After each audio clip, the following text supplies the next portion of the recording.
One. Hey, everybody. Welcome to another episode of ArmTalk for the second time today. But this time is going to be magnificent because who I have as my guest today is none other than the multi-time Canadian national champion, multi-time WAF world champion, and Canadian Hall of Famer himself, Mr. Earl Wilson. Earl, welcome to the show. Thank you very much. Thanks for having me. Yes. So, Earl, let me see something. You've been known, and I've seen a lot of video on you through Scott McGinnis, and you're one of the very charismatic guys, kind of intense, There were times where I saw some old footage of you, and I was actually scared, like, oh man, this guy's like ready to tear somebody's head off. But that was just competition. Yeah. When the tournament's all said and done, hey, we shake hands. Hey, what good match? That kind of good kind of stuff. So, explain where all that intensity come from. Well, I guess I just, I put a lot of effort into my work and wanting to be trying to win. Yeah. And when you put all that energy and effort into your workouts, into your thought process, and if you're lucky enough to get a win, especially over somebody that I obviously had a lot of respect for, and if I was adamant and jumping around the stage, it was generally because the person I just defeated was someone that I really looked up to. And when all that adrenaline, it's got to go somewhere. So there we go, pop off a cork. Right. How long were you? I mean, obviously, I want to say you're done competing, but there was a moment last fall in Manitoba where you were there, and I was like going, of course Earl's going to be there because Sarah was pulling Gabby that day, and then you decided to put your name in the hat. I'm like going, oh, Earl's in the class. I'm like, I was excited, and I'll be the first to admit there's a couple times when I got a little starstruck. I'm like, oh man, this is Earl Wilson. Yeah. It's Earl Wilson, wake up, that kind of thing. And I was just in awe and stuff because you hear all the stories. You hear all the multi-time world championships. So let's start from the beginning. When did you get into the sport? Well, I started about, I was in my early 30s, 64, 65 in a couple of weeks. And I started I started back in 81. I have a couple of trophies from when there was 3 weight classes. I entered the middleweight and the heavyweight. It was the right arm only, and I won both. And that's pretty much how I got my start. That, and then we had a high school tournament. I got into that. But I goofed around with it for a little bit, not taking it too seriously, Then, I got married, had a family, and that kind of took precedent. Yeah. But later on, I got into powerlifting because, I always liked to work out in the gym. So I started doing that. And along came an arm wrestling event. So I was doing them both together. And I found that it was a little difficult to do both. But I kind of started leaning towards the arm wrestling aspect due to the fact that as long as you're winning, you get another shot at it, right? And when you're powerlifting, you only get 3 attempts at the lift, and whether you make them or not, that's it for your day. But in those days, I was told by 2 people, a top arm wrestler and a top power lifter, that I couldn't do both and be competitive. So I set out to prove them both wrong. And I did. 96, I beat the Canadian bench press record at that time. It was 4 1/4. I pushed 440.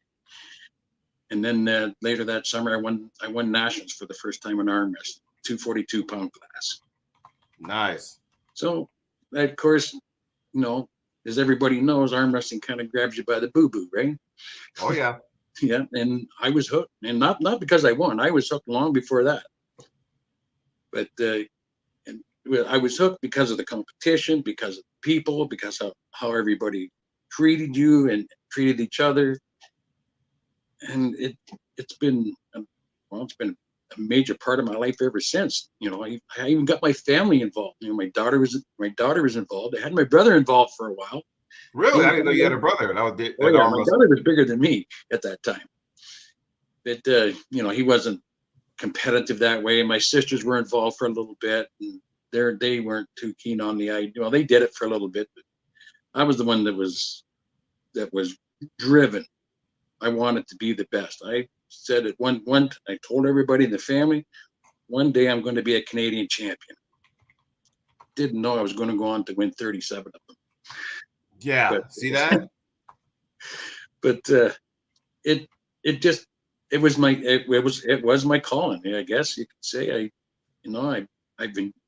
It's taught me an awful lot about me as a person, what I'm made of, about my character. Not just winning, losing. Trying to get better each time I lose, and showing respect to my competitors that do beat me. Of course, I'd always tell them to get used to looking at my face. You're going to see it again. I ain't going nowhere. And that's good. So tell me this. What was your training like? Is there a team you guys train with, or is it just you, or how'd that work? How'd that become to be? Well, there's always been a couple of groups of people that worked out with, but for the most part, when I was doing the gym thing, it was just me in the gym. And I would train, methodically in the gym 4 nights a week, plus go to practice twice a week. I ate it, slept it, breathed it. It was all I focused on. Right.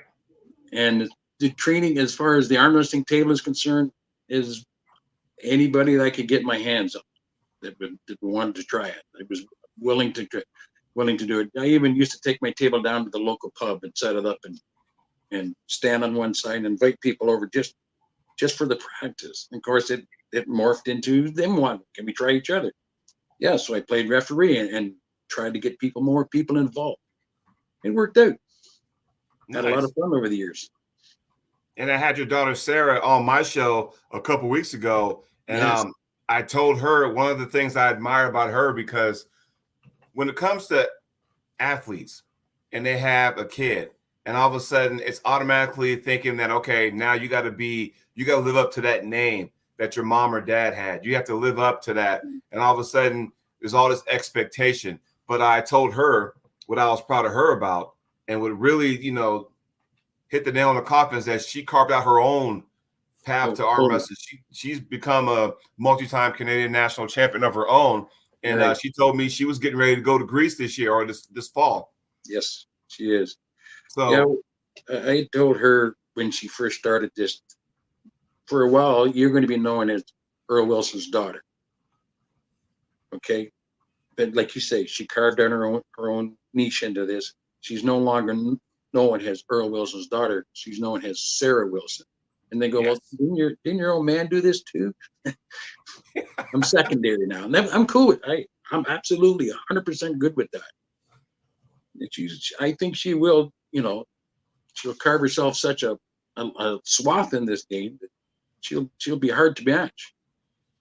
Well, and then another thing was good for you is that now you can see the sport from a different lens. You can see it as a coach aspect, because now she's coming up with these big matches and stuff and tournaments, and now you're in her corner, and you're letting her know, giving her all kind of advice and that kind of stuff. And I think it's kind of cool because you've been there and done that, so you know what to expect. She's actually knowing what to expect now. But now, like I said, you can kind of sit back and just kind of coast and go, hey, watch this, watch that. Not only that, but both of you guys, I've seen the two of you at the same table. You being the head ref, she'll be a down ref. Yep. Now you guys get to ref together, and that's awesome too. Yeah, I told her she should learn to ref for 2 reasons. It'll make you a better arm wrestler, because you get to watch how all the other competitors compete up close. Right? You're sitting in the audience, you may not see something, but up close you'll see what they're doing, and you can learn. And it can teach you to try to manipulate the referee in some way.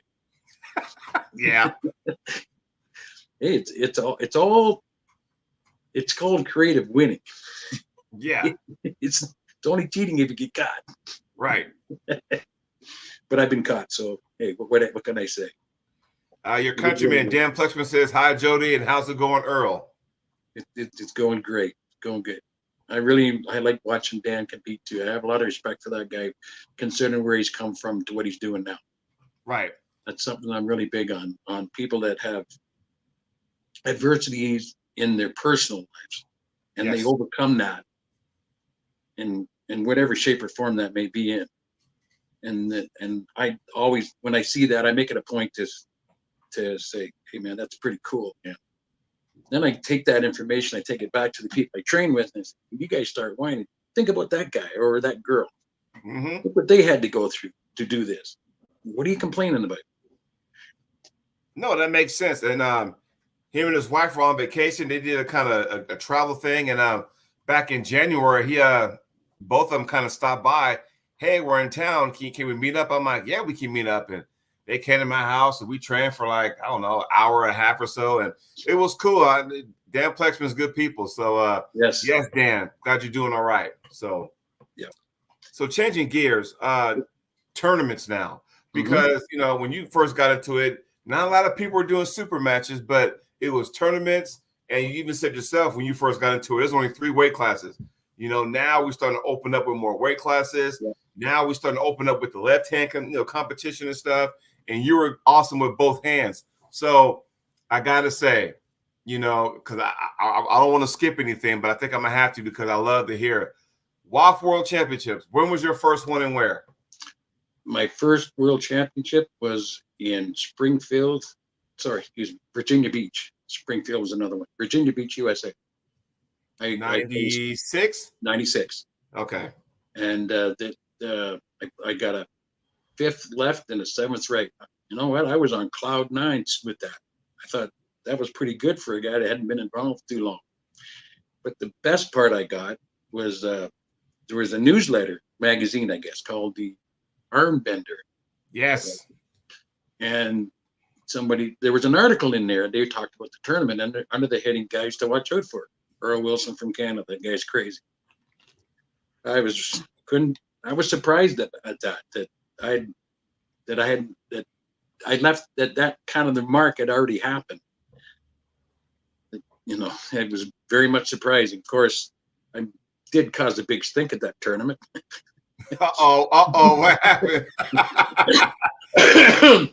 Well, referee made a call and I got him to change his mind, and he got the boot for the day, I believe. And I think security got a little upset with me because I was a little vocal, and I basically told security, come get me.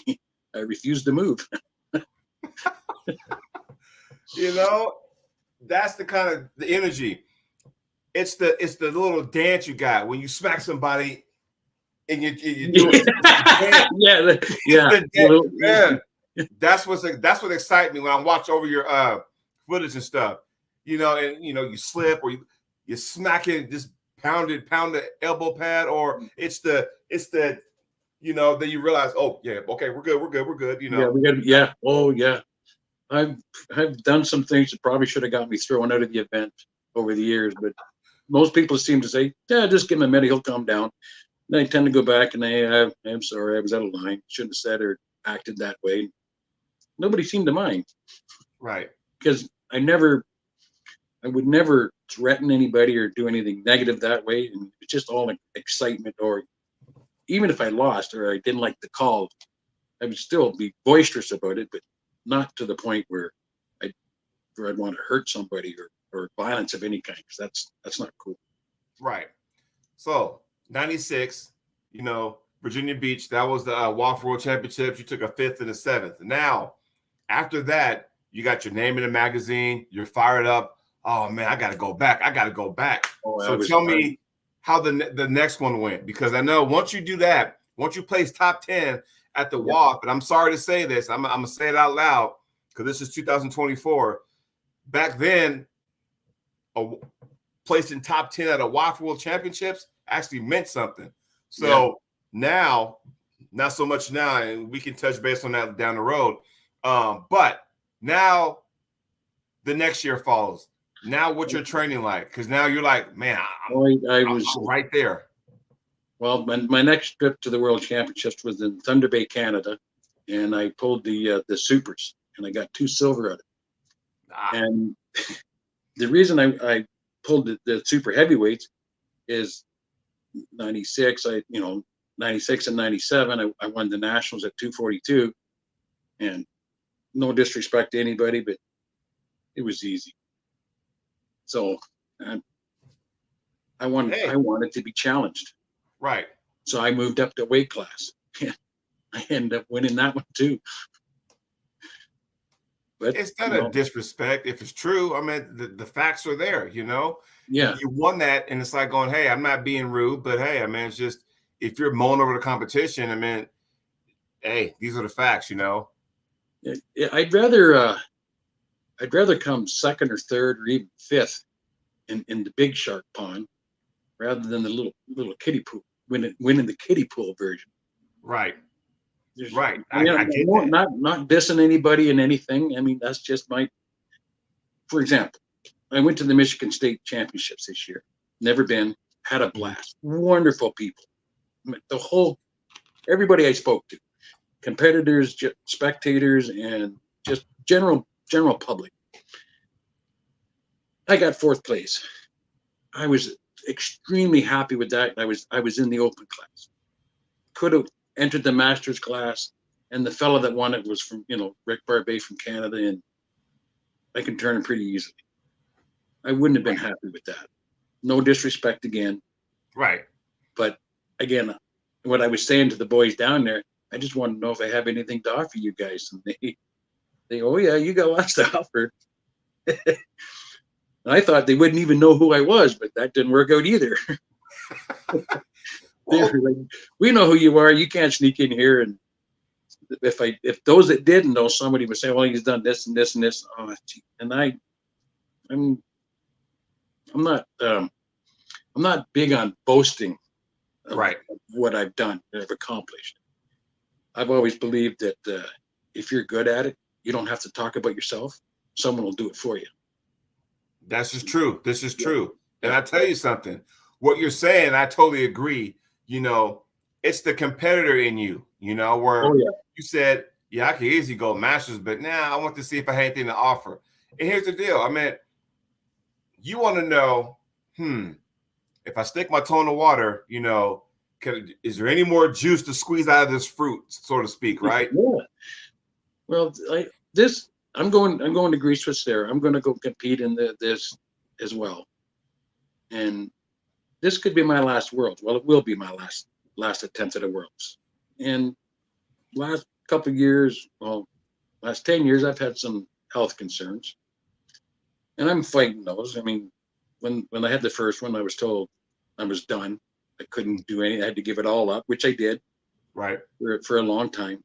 For about 5 years, I crawled in. I was not a very happy person. And that's because my family got some pretty devastating news. Right. But aside from that, that's when Sarah was starting to do her thing. She was starting to get going, and she was relentless on bugging me and coming back. That's the reason I'm here now. It's because of her. If it wasn't for her, I'd probably be still sitting on the sidelines, which at that time I wouldn't have had a problem with it. Right. And then, I got through that, and then I got some more bad news. And so once I got that news, I said, you know what? I'm just going to go for it. Whatever happens, happens. I'm not going to put the emphasis on trying to win. I'm just going to put the emphasis on trying to beat everybody once and have fun doing it. And just enjoy the moment, enjoy the people, enjoy the competition. Because arm wrestling has got me through a lot of dark times in my life. The people in it. I'd be sitting there and having one of those moments, and some of their faces, would pop into my mind, and I'd get a little smile because when I run into those people, nothing's changed, right? You just pick up where we left off. And that, to me, is the majority of the people. I would say 99% of the arm wrestlers that I've ever run into. It's a huge, big family, and very, very big part of my life. And arm wrestling community got me through some dark days. I can tell you that. And hey, I've been there too. I've had some tragic situations happen in my life and my family and stuff. And you'd be surprised how many arm wrestlers reach out to you and stuff. Yeah, and so you're absolutely right. And not just folks in my own home province. I was getting calls from all over the country. I got a lot of calls from guys in the U.S., calls overseas. I had no idea. What was astonishing was that this news traveled to them. Yeah. And they decided to, hey, man, we got your back. Like I say, arm wrestlers are some of the coolest people. And some of them look pretty damn scary, right? Yeah. Well, not only that, but when they say thing, and this is, and I can speak firsthand for this, when an arm wrestler, reaches out to you when you're going through a lot, and they say something like, "Hey, do you need anything?" And I think, sometimes we take that for granted, like, oh, it's just cliche to say, but they actually meant, hey, if you need anything, let me know. Like, no, don't call me whenever you need to. Yeah. If you need me to come by just to hang out, I will do that. I will be on my way. When you hear that, aside from family, but when you hear that from arm wrestlers, that's how you know, like, man, these are genuine people. You know what I mean? Sure. Oh yeah. Yes, I've received a lot of calls from a lot of guys in the U.S. When I was going through that. Even not only that, when I was going down there a lot and competing, I would, somebody walks up to me and hands me a card. You come down here again, you got a place to sleep. Don't worry about your food. Don't worry about your booze. Don't worry about nothing. We're going to look after you. That's pretty cool in my book. Yeah. That's awesome. So on the subject of WAF World titles, because, we hold, like, for me, when it comes to WAF Worlds, I hold somebody like Ron Bath up here because he went to, I think it was 2006, and it was Manchester, England. I think Worlds was there, and he competed in the Open and Masters left and right. Yep. And with the potential of getting 4 gold medals, he ended up getting 3.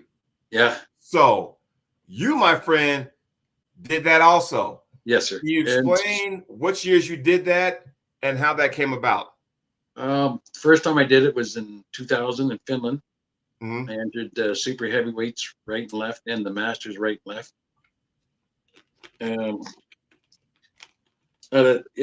How the pulling multiple classes really started was over our ranking system, because I'm not a big fan of the rankings, and I figured the only way I was going to get that number 1 spot, I got to beat everybody in every class. Yeah. So Finland, I managed to squeeze out 3 golds and a silver. And apparently they tell me, and I didn't really know this, that I was the first person ever to do that. Now I know that Ron Bath did it, and I understand that Cleve Dean did it as well. Mm-hmm. So what's pretty cool about that is I'm standing in pretty decent company. Yes. Right? There's no question about that. And never met Cleve Dean, but I did meet Ron a couple of times. Don't think we've ever pulled, though. We're in the same tournament, but I don't think we've ever pulled. So that being said, doesn't matter. And he's still active, right? Yeah. Yeah. And he's probably the same age as me, if not maybe a year or 2 older, if I'm not mistaken. Mm-hmm. So what does that say about that shows a lot of depth, right? Oh yeah. That takes a lot of character to do that. I'm mid-60s now, and I should be hanging it up, but I don't want to. It's that bug. I'm sorry? It's that bug. Once you get bit in the air, it's like, I got to keep going, I got to see. I got to find out if I got 1 more left in the gas tank. Right. So I'm going to go and see, compete in the senior grand masters and see if I can, bring home a medal. Would be nice. Whatever happens, happens. Right. But, I'm going to be giving her. See if we can add to the pile.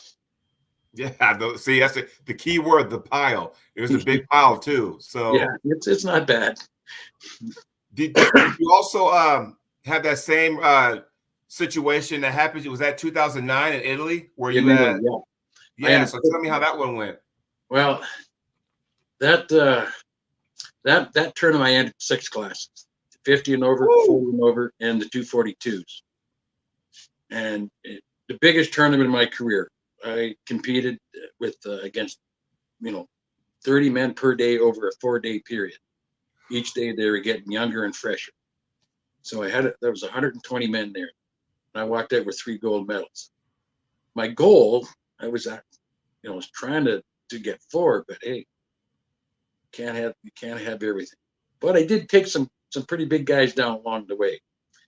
It was a big tournament, a lot of fun, a lot of work, and of course afterwards, a lot of folks wanted their picture taken, and then some folks wanted to arm wrestle me. And when the tournament was over, and I got nothing, man, I'm done. I couldn't hold up a child right now. I was done in. And not a lot of people know this. I didn't even tell my wife at the time that during the tournament, I did one of those table smacks. I broke a bone in my hand. Ooh. Oh, great. I gotta compete with this hand in a couple of days. So I kept my mouth shut because I did not want it to be used as an excuse if I didn't do well. Right. So I kept my mouth shut and just did my thing. And it worked out for me. I didn't get everything I was looking for, but I think I left a mark. Well, yeah, you did. We do have a question from Mr. Peanut. He says you should go to Sit Down Nationals next year, too. It's the longest running armed sports event in the U.S. Now, have you ever done a sit-down tournament before? No, I never have. I'm not sure if my style would work really well with a sit-down, because I'm only guessing here. I would think it would be more of a hook and a press style event. Mm-hmm. I don't hook a lot, and I definitely don't press. I did in the beginning of my career, but it used to just tear me up. So I had to learn to do something else. And actually, I was at the Worlds in 2000s when I got the idea to try to pull outside, because the first match was in a hook, and it was a long match. And I knew if this is my day, if every match is like this, and I got 4 classes, I'm never going to make it. I'll be one and done. So the next match, I remember I set up as if I was going to hook the guy, and I grabbed low in the hand and pulled outside, and what do you know? Did things ever get easier then? So how long did you train for that? Because, and I'm talking to Tim Breslin, him and I chat from time to time. Yeah. And he was telling me that, for a super heavyweight in his division, he has a thick hand, but short fingers. So he really couldn't cap. And so he said, you know what? I'm going to just say, forget it, not cap. That way I can get more of my fingers around my opponent's hand. And he said I would train for that for like 6 months or whatever. He said the first time he ever tried it in live action was at a national. He ended up winning. So for you, because you said you were an inside guy, when you started off with, but then you realized that, man, I'm wearing myself out. I need to start, going to a different move and stuff. When you did that, how long did it take you to master that to where you felt comfortable, at tournaments to do that top roll, to go outside? I guess it'd be a couple of years I spent doing that. But one of the tricks I would do in order to help me make that a better style was we would take the elbow pad off my side of the table, and I would grab my opponent by his wrist. I don't normally, not a lot of people know about this. And this is good stuff right here. Everybody pay attention. Well, the guys I trained with will attest, that I used to do that to them. And what that would do is I would focus on my baby finger, not let them peel out my baby finger. Everybody trains the top, these 3, right? Right. I worked on these 2. These 3 are along for the ride. If I can control this isn't going anywhere. Right.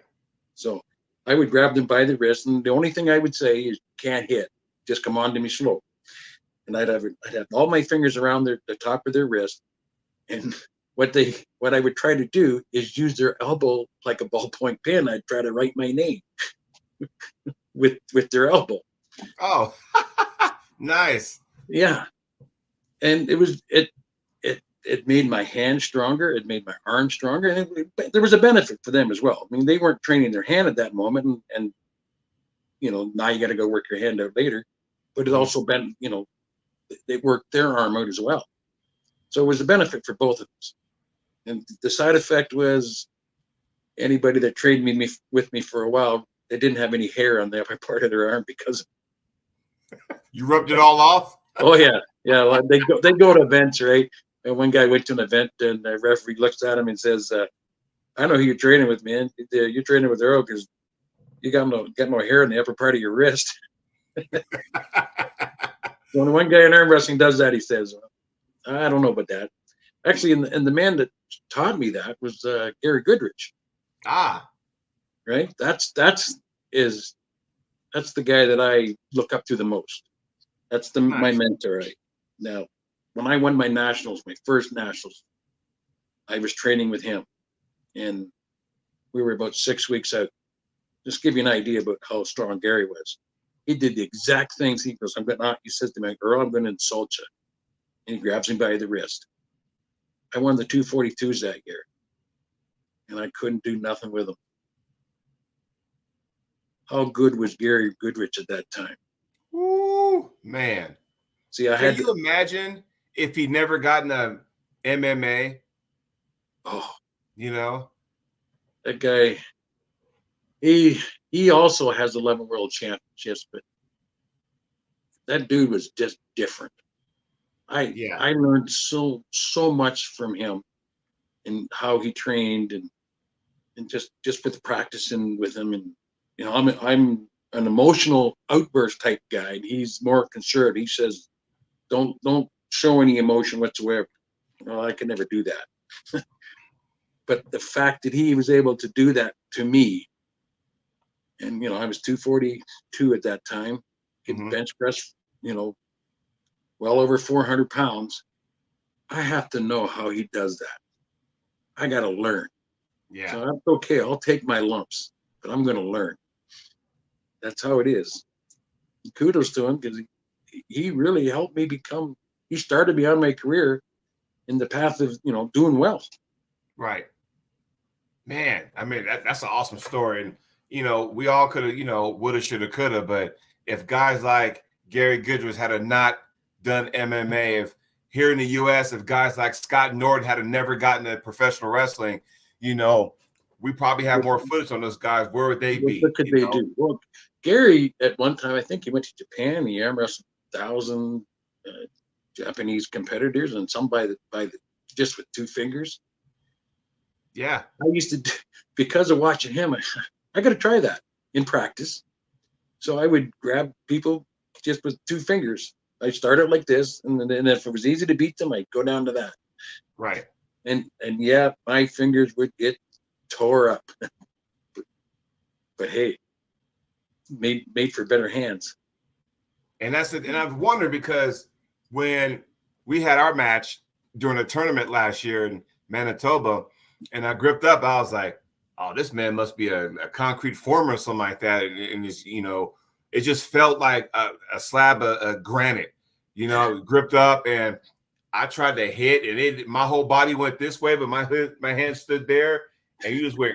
And I was like going, "Wow," And you're like, "Are you okay?" I'm like, "No, I'm good." This is like I didn't expect that. And I tried everything. It didn't matter. And anybody in the show watching in the chat, I'm telling you right now that this guy's hand was just thick. Now I know why, for that training. So, you get these 2 fingers right here, you get those strong because Tim Breslin also preached that to me also. Hey, you get these fingers strong, what are they going to do? So there is some truth to that, so. Sure. Well, for many, many years, I was a transmission mechanic. And, anybody that works with their hands, mechanics, carpenters, hydro linemen, farmers, they all got good hands. So, and I got a toolbox full of air tools to remove the bolts. Well, I used the air tools to break them loose, and I would twist them out with my fingers. Oh, there you go. See? just to see what if I could do it. And it would be tough, but I would persevere and get them out. And I had my own shop, so I could take as much time as I needed to do it. Nice. It was a constant 24/7. How do I improve, make myself better? I always questioned myself too when I was doing it, if I was good enough or if I was strong enough, and never really listened to anybody that said, "Oh man, you got this," or "You're the strongest," or "You're the best." That really, I don't know. I've been told that that's how it was, but I personally didn't take their version of it. I wanted to prove to myself that I was the best. That's another reason I took on all the classes. No, that makes sense. Totally makes sense. Sure. I know we're going backwards because usually we go from the beginning and then work your way up. I'm kind of going backwards. So now we go back to Ontario. And when I first got into the sport, late 2010, one of the biggest tournaments in Canada was always the Mike Gould Classic. Yes. I mean, everybody. I think England might have went there one or two times. I know the U.S. went up there. I mean, there were times where Jerry Roberts. What's that? Lots of U.S. guys came.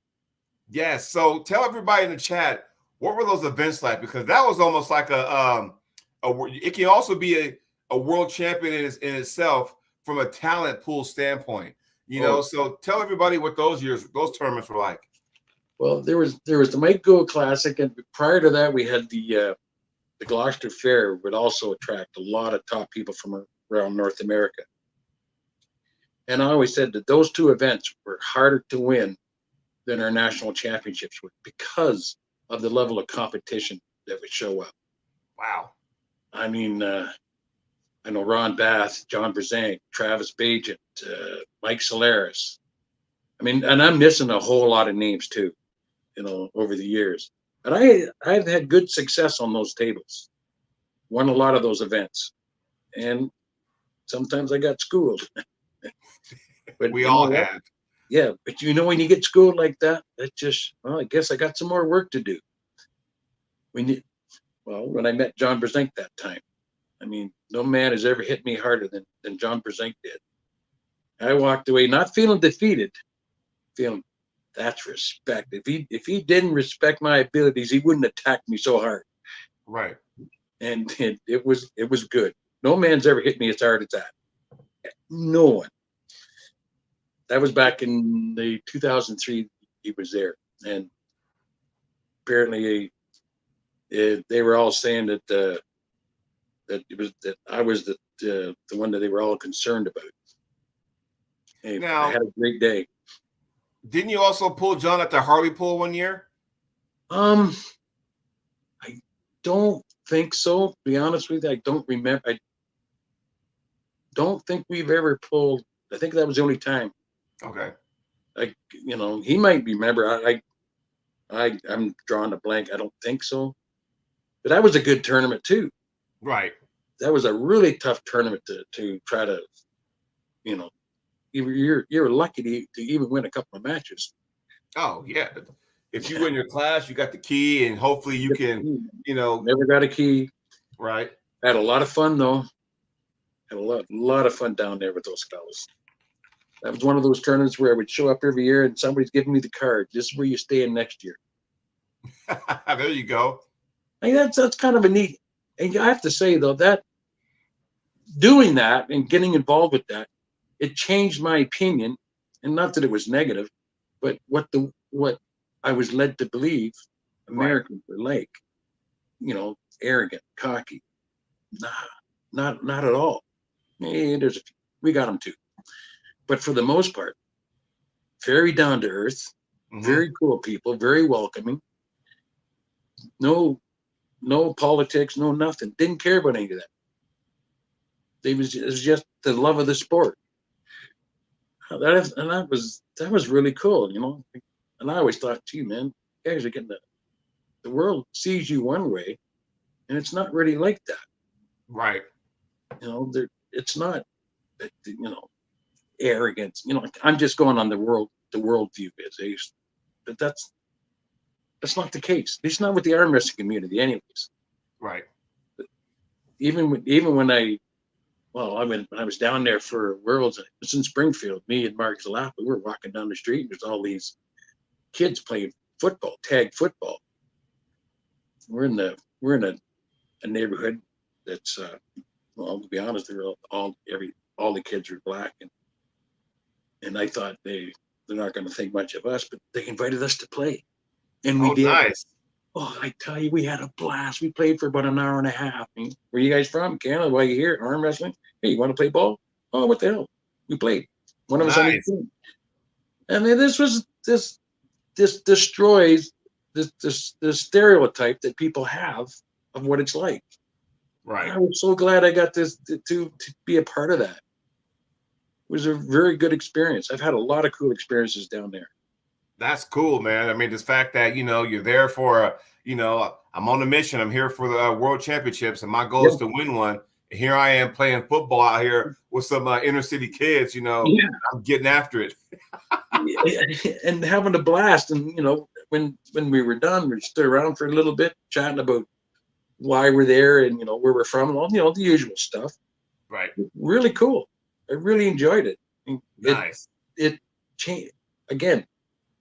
Makes you step back and go, hey man, they got this wrong. This isn't the way it is. So I've always had enjoyed going down there, and because you know what, you always learn something, you always meet somebody new, and always have a good time. Nice. Now, did you ever compete on the because now the Arnold Classic is about to make its return. Did you ever compete at the Arnold? Yeah, I went twice. I got 5th. And tell me that experience.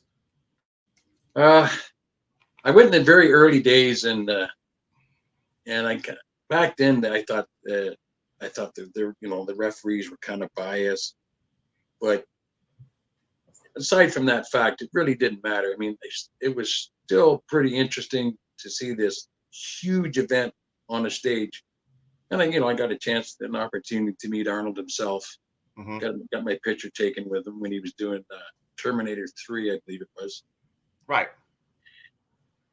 But again, looking around the room, man, there's some big men walking around this place. Some huge people walking around here. Yeah, it really, again, it's a very humbling. You don't want to go in there thinking you're all cocky or nothing, because you're going to get humbled pretty quick. Oh yeah. The only time I went to the Arnold was 2019, and I always tell people this story. It's cool for me because when you're on stage, you got like a 2-hour block, because then after a certain amount of time, you got to get off because we got to get the next sporting up there. And I remember we're in the pit. They called our weight class, and we're in the pit. So we're waiting. I'm up here jittery, shaking, waiting for my name to be called and stuff. And I'm looking around. And you got to remember, for those that's never been to Columbus, Ohio during the Arnold Classic, it's always the first Saturday in March.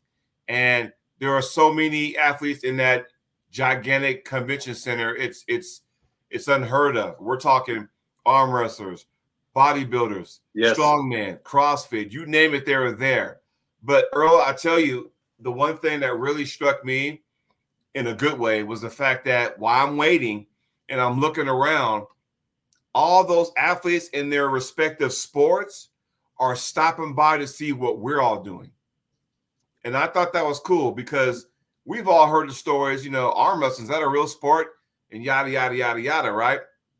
And when you get those athletes, strongmen, they're kind of sitting up there, they're looking at it, they want to get closer to see what's going on here. Or they're walking by and they're, hey, check this out over here. They're doing that kind of stuff. I thought that was kind of cool, because then you're respected just like they are. They're interested in your sport as we are about them, Yeah.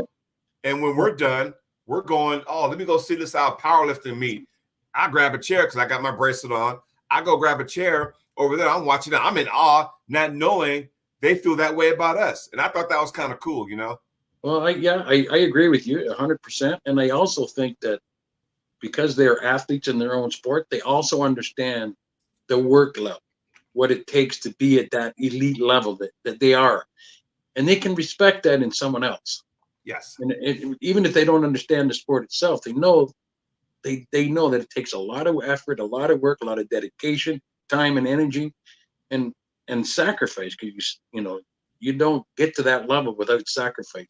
Your family time, your personal time, you give up a lot to be in that elite level. So and they understand that. So they look at it with like, that's cool. And it is, and I'm like, wow. And I always said, I got to go back. I obviously have to qualify, but it just I didn't have everything lined up, but cross my fingers. Hopefully I'll be going to one of the qualifiers later this year. And we'll see what happens because now they're going to offer a left hand. Really? Yeah, they're going to offer a left hand because for so long that was always a right-handed tournament. Yes, for sure.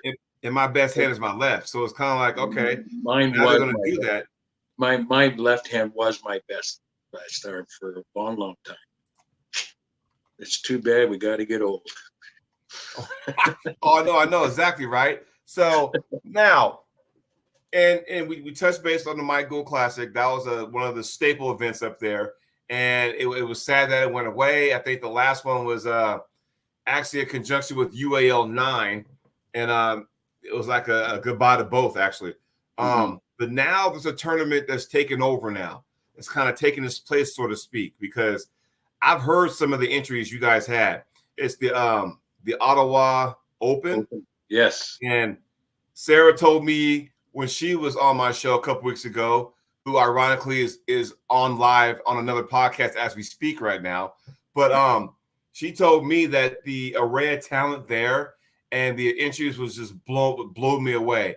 Yes. Tell us about that. Well, I went last year for the first time, and I was really taken back at the amount of volume of competitors that were there. Just the numbers themselves. Then when you start picking out the faces of those that were there, in the open classes, it was amazing how much it was a small event at one time, how much it's really growing. I think it had, if I'm not mistaken, I think the numbers were like 700 entries. Ooh, man. Yeah. I mean, I'm looking forward to going back, right? I might try and referee a little bit. Maybe that'll offset my costs a little. I'm not going to pull the open class because I'm not, those days are gone. Right. But I will pull the Masters class because I did win it last year, and I did beat my buddy Mike Gould to do it. But you guys gone way back over the years. Yeah, Mike and I go. Yeah, he's one of those guys that I was talking about earlier about my dark days. He's one of the guys I would think about. He always had a kind word. Yeah, he even had a few words when I was on a roll one time. And Earl's got this. Nobody's going to beat Earl today. And Mike says, "Well, you know what? I might have something to say about that." Sometimes he did.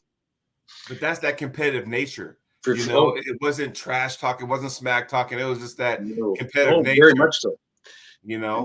I trashed his right that day, and he trashed my left, and it was all good.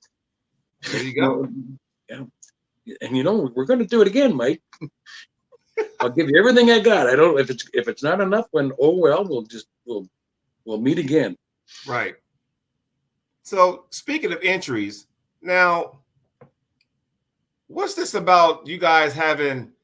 Was it 900 entries at this Canadian National you guys just had? Yeah, that was the biggest nationals we've ever had on record.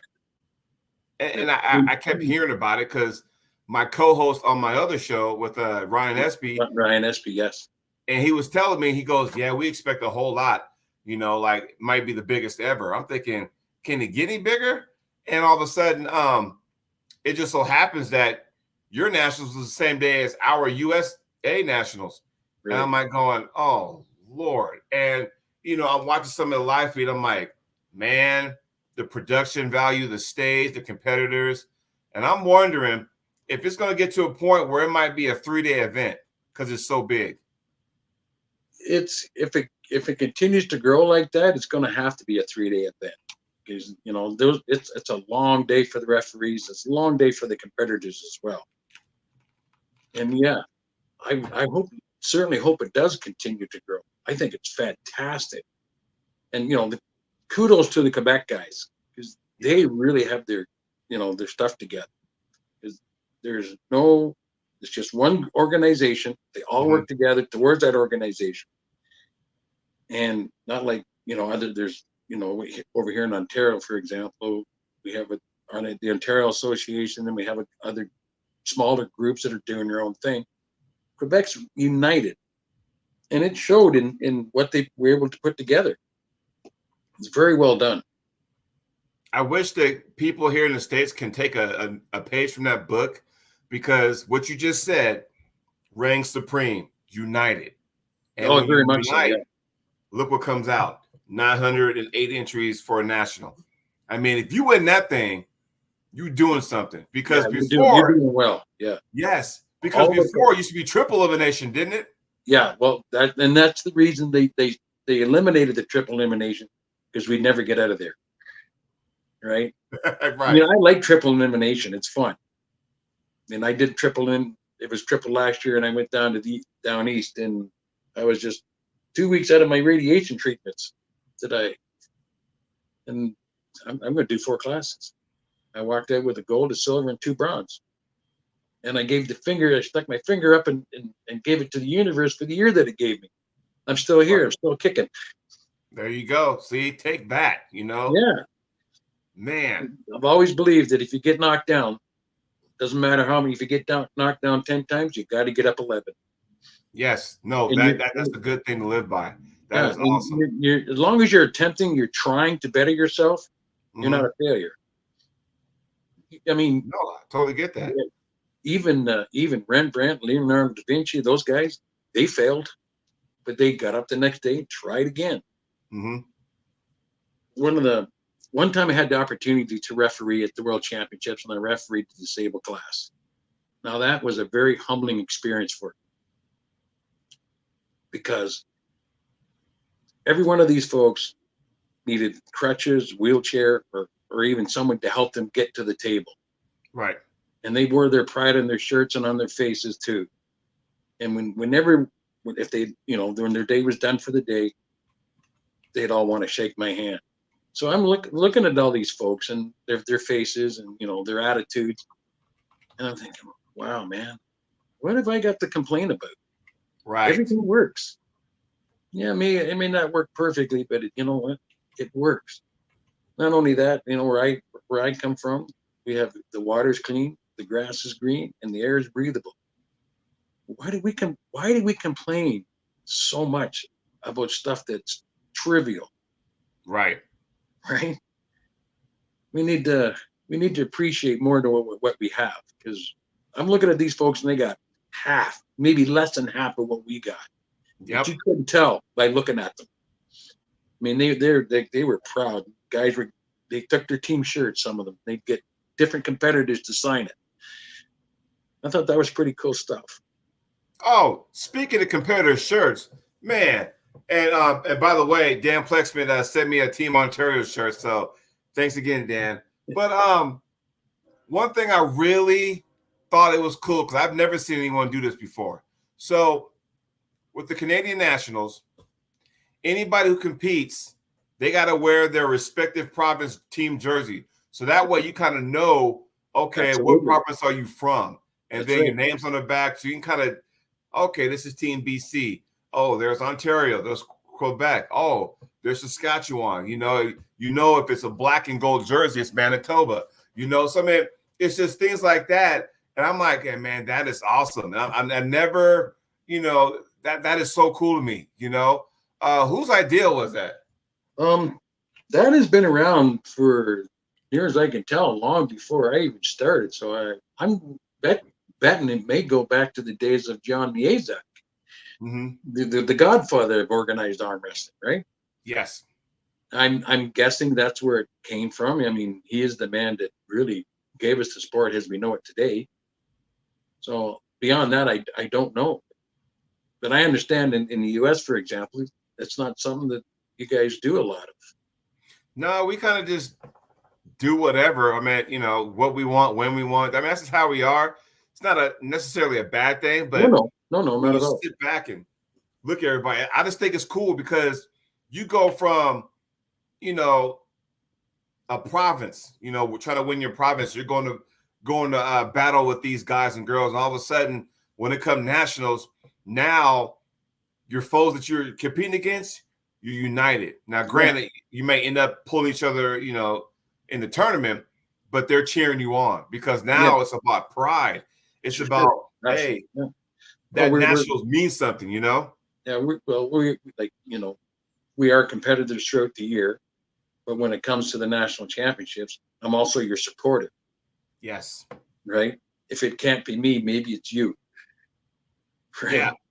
And we do that too. It's just on a different scale, I For think. sure. Oh, It's more of just a random tournament. And hey, what's up, buddy? You know, I'm from a different time zone than they are, and they're cheering me on. I'm cheering them on, that kind for of sure. stuff. Or if you have a super match, you got somebody in your corner, and you're like, oh, sweet, so and so's in my corner, and that's pretty cool too. Which segues into my next topic: super matches. What do you think about them? Because I know you had some. You had your share in the past.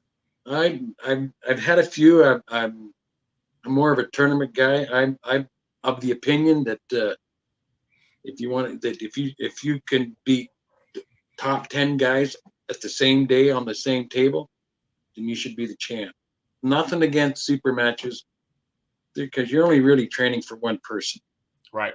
I always train not just for one guy, I train for them all.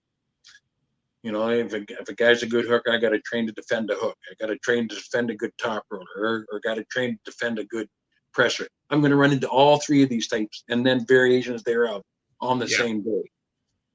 And if I can stand in the middle of the podium after that day, I consider that to be a pretty cool thing.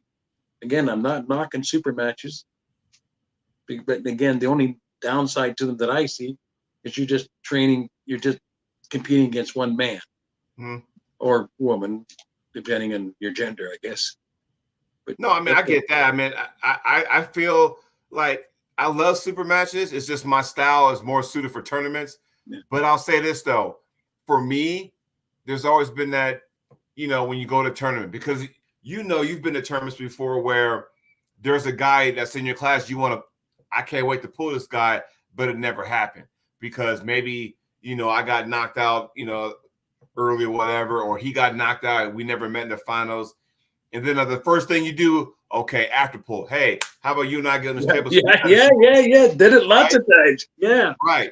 But now, that is like going, I want to see how I'm really doing. So now, you go one-on-one with one of a strong guy to see, okay, if all this training I'm doing right here, is it paying off? And what better way for me to showcase that than to pull somebody who's bigger, stronger than me to say, okay, I need to know for sure where I'm at. I mean, that's how I look at super matches as a challenge, because back then, it used to be a tournament. It was a challenging itself. And now with all this money up for grabs now and this, that, and the other kind of turn, Yeah, back when I was doing it, there wasn't a lot of money to be held for that. But again, with the tournament aspect, if you're in the event and there's a particular person you want to pull and he or you loses, I always thought, well, maybe you weren't really ready or as good as you thought you were. Mm-hmm. The cream rises to the top, right? Yep. Bob Brown would always tell us that here, the cream will always rise to the top. So, earlier I was saying I'd rather come second or whatever in a big shark pond rather than the little kiddie pool win the kiddie pool version. Yeah. Now, if you go to an event, and I always like round robins where everybody pulls everybody. Everybody gets it. I always enjoyed those because there's no argument. It is basically a mini super match, only multiple. And if you are able to win in that environment, well, I think that says a lot about yourself as a competitor. I'm not, and again, doesn't say nothing negative about the other guys, but it does really establishing the pecking order. Right. So you can do a super match with a guy, and A beats B, B beats C, but C beats A. Yes. Right. There is that aspect. So that's one thing about a super match that I don't like. So if you got 10 bodies in there and they're all going at it, and everybody yanks everybody, now we know. There's no not only that, it leaves no doubt. There is no question marks, and so and so, would lost because they had a drag out knockdown match the last round, and you had an easy one, so you were well rested. There's always going to be that talk, that's part of it, though, right? Yeah, that is part of it, that is part of how it is. And if you want to be the best, well, you better be prepared to do all that. Take that on. And if you do get a brutal match, I know what nationals are. I had my first match of was in the Grandmaster's class was a barn burn. I managed to, I managed to stick with it, even though I knew this was not what I expected, but it is what it is. Right. And, the guys, well, you didn't get the grip you want. Well, you don't always get what you want. You just got to take what you can get and hang on for dear life, which I did. Right. I mean, there's always going to be those times where, especially in a ref's grip, where, I don't really like him too. I mean, I like him to a certain degree, then I don't like him. It's weird. Here's reasons why I like him. Because I think it kind of evens the playing field, so to speak, where you'll get that one guy who wants to carve in and go, no, I'm straight. They're like this. I'm straight. Like, no, let's just turn around. They can't do that. That's the good thing of the pros and cons, right? mm-hmm. The plus and minuses. That's the plus about having a ref grip because it evens the playing field. Sure. Now, the downfall is if once they close your thumb and they close your hand, you may not get the grip you want. It may feel so super uncomfortable that it's like, okay, if I try to move, I get fouled, So there's pros and cons to that. You know what I mean? Yeah, oh, for sure. Something that I like to tell everybody when they come to practice is don't start with your wrist turn. Get used to starting square. Your shoulder square, your hand and wrist to be exactly what the ref wants. Get comfortable with that. Yeah. You go to an event where the referees are going to call it tight, and your opponents, they're going to be squawking because they can't get away with their little games. Yeah. So you're comfortable. So if you can win it, if you go to the event and you train to be, to be straight on with everything. When the ref straightens you out, I'm used to this. I'm comfortable. Now, if you like to do this all the time, just say go. Just say go. Yeah, I'm ready. I trained for this. I trained this way. Yeah. And I learned that early on because why stand there, fight with the referee? Set yourself up square. Get used to being in that position and let them jerk themselves around till they get maybe they get fouled out because they can't, get it together because they can't get what they want. We're never going to get all what we want, but just come to the table prepared, square, shoulders, your elbow planted where you want it, your wrist straight. Don't cover up your knuckle, that kind of thing. So you don't have to, because I think you compete the way you train. So if you come to the practice table and you're always starting like this, you're going to want to do that in a tournament. You know what's going to happen. The ref's going to do this. Now you're all so uncomfortable. You don't know what to do. Right. No, I get that. That's an awesome point because the fact that I've known that the guys I train with, I'm always trying to, train from a deficit.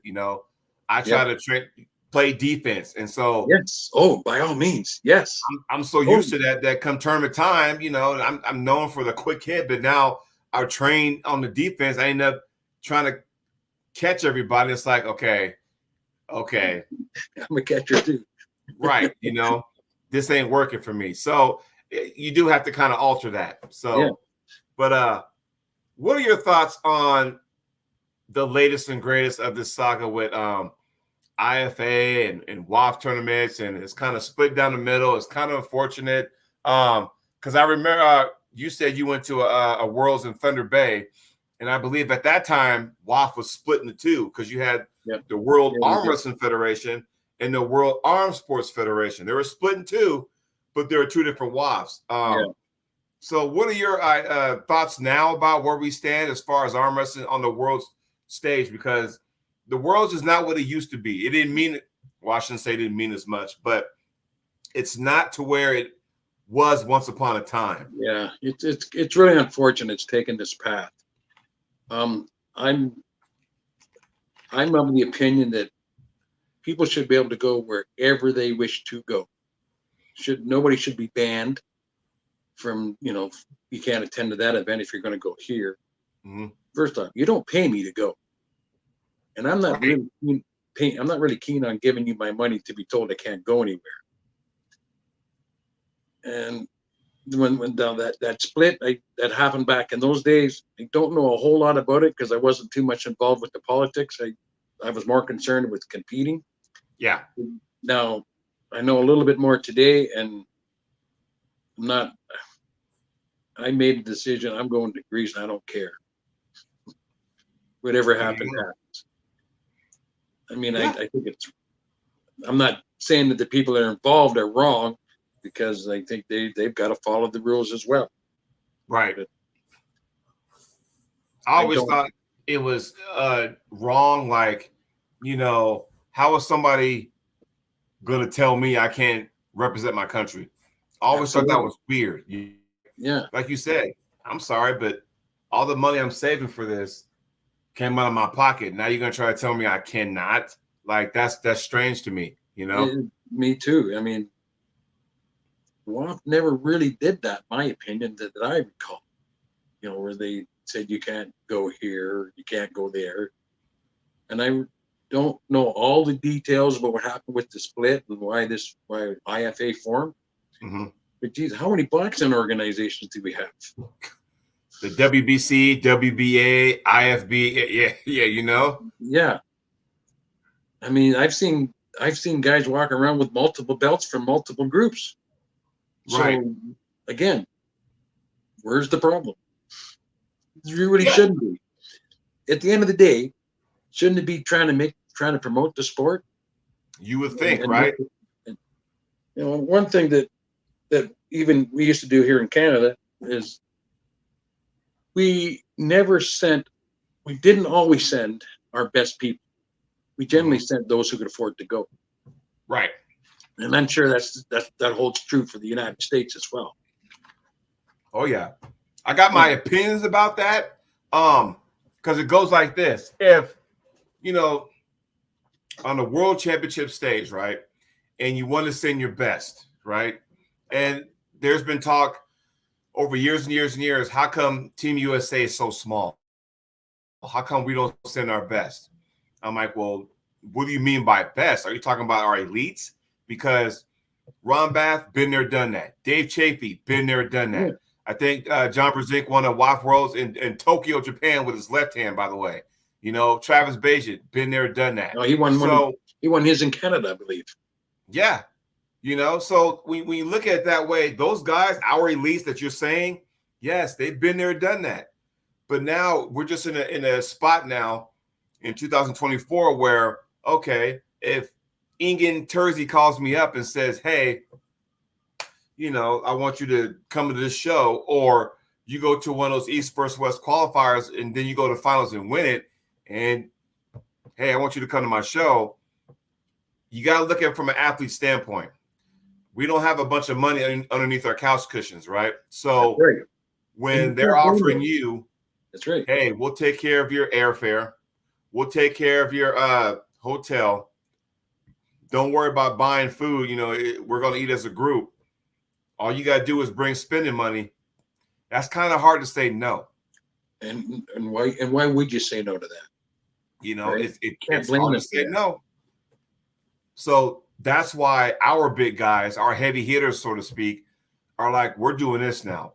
The Jerry Catarettes and the Corey West of the world. Now, the Todd Hutchins, and the list goes on and on. They're all at that stage now. Now, I'm not saying it's bad for the sport. I think it's what they're doing is good.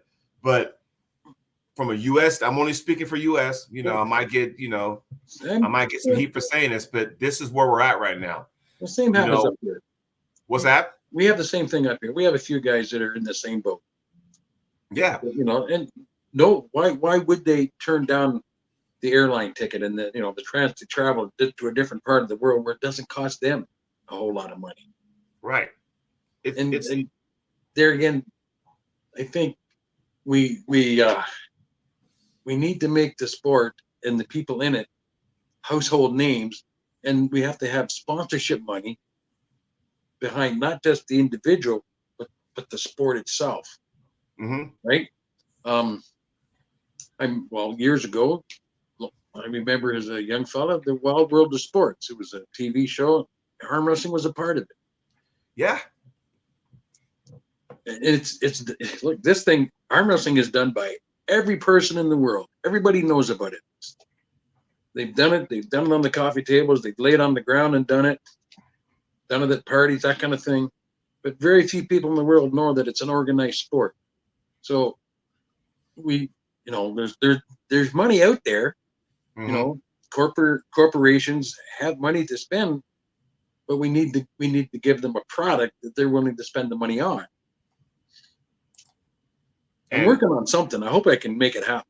I got an idea, and I'm talking to some people here at home, and I'm trying to get some sponsorship money to offset the costs of running tournaments in the product. Right. I don't want to say too much because it's still in the works. No, go ahead. I want to sit back and watch this thing unfold. I mean, if it works out, I mean, it's gonna benefit us here in the province. It's going to benefit everybody, and it's a way to get the sport out. And I also think that as individuals, when you come home from an event, and you do well, you got to tell the local media, and that's another way to get. Because I did when I come home. I didn't like stand in front of doing all these interviews, but I did it because it was a way to get people to talk about the sport, not about me, about the sport in general. And if they know that it exists, and that we do this, it helps you. Like well, if you're going to Worlds and you've done your media thing and your local newspaper, radio, and TV, they know you exist. More people, you bring more people into the fold, i.e., maybe for sponsorship money. Maybe you've turned somebody into a possible competitor, things of that nature. And I know it's a hard sell, but it can be done. But and that's where I was talking about earlier with the Quebec folks, how they all work together, and the uniform thing, that makes you look professional.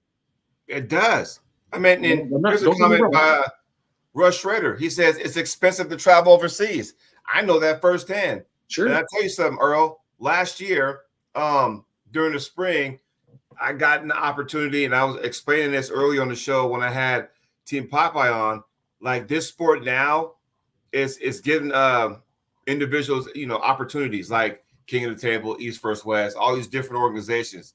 And I was very, very lucky and fortunate that, I became, good friends with Neil Pickup, and offered me on a few occasions, actually, and a lot of people don't know this, but I've been offered to go to Arm Wars on 3 occasions.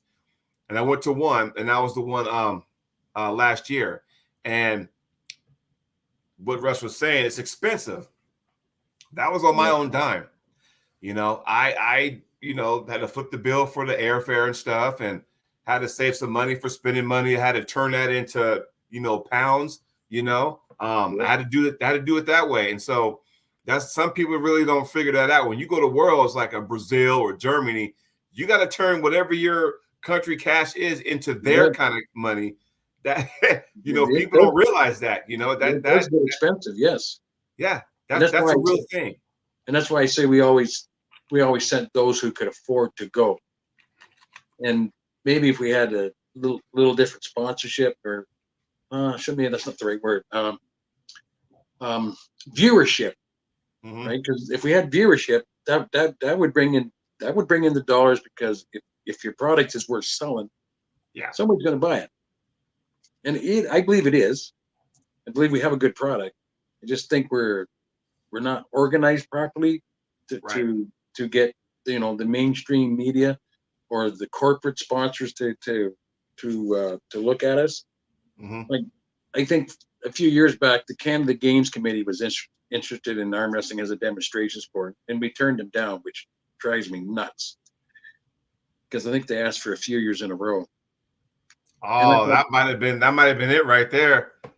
And well, see, that would put us on the TV, even as a demonstration sport, in more homes, and we could piggyback another organization, like the Arnolds, for example. That does a good job of it. Arm wrestling piggybacks that, and it gets viewership. It gets people involved in some form or other. It gets kids involved. Like my grandson, he just loves it. So he's always arm wrestling his buddies at school. Nice. And he's 9. But but that's the whole thing. We need to get, well, I know what I'm saying is a lot easier said than done. Yeah. But if that is possible, and uniforms makes a difference. Could you imagine going to your national championships where all states are wearing a different uniform? I mean, how cool would that look? And I personally, I would think that would be really something to see. Well, that's what caught my eye watching you guys as nationals. I'm like going, man. I mean, that's what caught my eye. Like, okay, let's see here. Oh, New Brunswick against BC. Ooh, Edmonton versus Alberta. You kind of know what country because it's a different color. So okay, if it's somebody that's blue and silver or blue and gray, they're from Quebec. They're the host province. Yeah. And it's just you see that. Saskatchewan's like I think green and yellow, if I'm not mistaken, or something like that. So green and yellow. Yeah. So you kind of know that. And honestly, Earl, I don't know about you, but we've all heard over the years about, hey, when can our sport be in the Olympics? And when it comes right down to it, if you really think about it, we kind of got it because WAF would be the Olympics. And now it's IFA. That would be the Olympics because we're talking people need to get sponsorship money. I know some of the things we do here in the States where, okay, if I'm saving money to go to Worlds, if I go to our team director, which would be Denise Waddles, and say, look, what can we do to help raise money? She goes, look, I'll make a bunch of shirts. Like last year was in France, right? So there was not last year, it was a couple years ago, it was in France. And you get these t-shirts, Team USA, France 2020, whatever, and you bought a bunch of t-shirts and then you sell them for $25 a piece. And then whatever money you make, that will be your cost that goes towards you to make the trip over to that country. You know what I mean? Yeah. That's one thing we do. Well, we do something similar to that too, but I have seen Team USA. Actually, I have a Team USA shirt. I swapped my Canadian shirt with a fella, Steve Sips. He'd be an older fella now. Yeah, yeah, Steve Phipps. Yeah, he lives one state up above me. So I swapped shirts with him at a world championship. And I thought that was pretty cool. But I think it's it would look cool for if you get all your state representatives. It's not that expensive to get a bunch of shirts, right? Right. Because you're gonna pay $20, $25. I mean, our shirts are a lot more money because our suppliers. It is what it is. Right. But how cool! I think that would look really cool at your national championship. Because I guess arm wrestling is an individual sport, but when you're representing your state or your province, I mean, when you go to the Worlds, you wear a team shirt, correct? Mm-hmm. Yeah. Oh you yeah. Represent your country, and proudly so. And I think I've always thought that has been pretty cool. But yeah, I mean, I think that's the way to go, just in order to make and it makes it again. We're back to where it looks professional. As far as the competitors are concerned, like all the hockey teams or baseball teams all wear the same uniform for whatever team they're on. What's wrong? And I know, granted, they are team sports, right? But it doesn't really matter. They're still you're on the same team. If it's Team USA, it doesn't. You're going to root for each other, even though it might be the same guy you're going to try and trash the next event. Right. But in this particular, we're buddies. Well, always going to be buddies, but right. We root for each other. This, Russ, even at the Arnold, and when I was qualified for the Arnold, and I was like, oh, I can't wait. Oh, I can't wait to go. This, that, and the other. And then we're getting a hold of everybody, and there was like a group chat and stuff, and I didn't realize there was a dress code. Like that. That's how you know how important it was. A dress code. Yes, that's important. You can't come here with jeans. Nope. No, sir. You got to have black sweats. And if they're black sweats, there can't be any writing on there. So, yeah, I mean, that's how. So I had to go buy a pair of black Nike sweats. And I'm thinking, all right, cool. So I got that. the jersey, kind of came in the mail. Once you paid your registration fee, because everybody wore the same jersey. That kind of stuff. Had the sponsors on the back and everything, and I still got it to this day. It's a souvenir. For sure. And yeah, that's how you knew it was big time when everyone wears the same outfit. That's how you know. Hey, that strikes people's visual. Yeah. Well, you're on the main, and you're also on the main stage too, right? Yes. So yeah, you want it, and it makes you look professional, organized. I totally agree with that. Same goes for the referees. I mean, I'm personally of the opinion, because we allow referees to wear tubes and competitors to wear tubes. I'm 100% against it, right? Because I think it. We want to look professional, and nobody should be wearing a tube. That's just my opinion. But again, to get corporate sponsors, they want to see a professional show, and we need to give them that. I mean, and it also includes how we conduct ourselves when we're competing. No cursing and swearing, and I know we get emotional. Yeah, and that's fine too.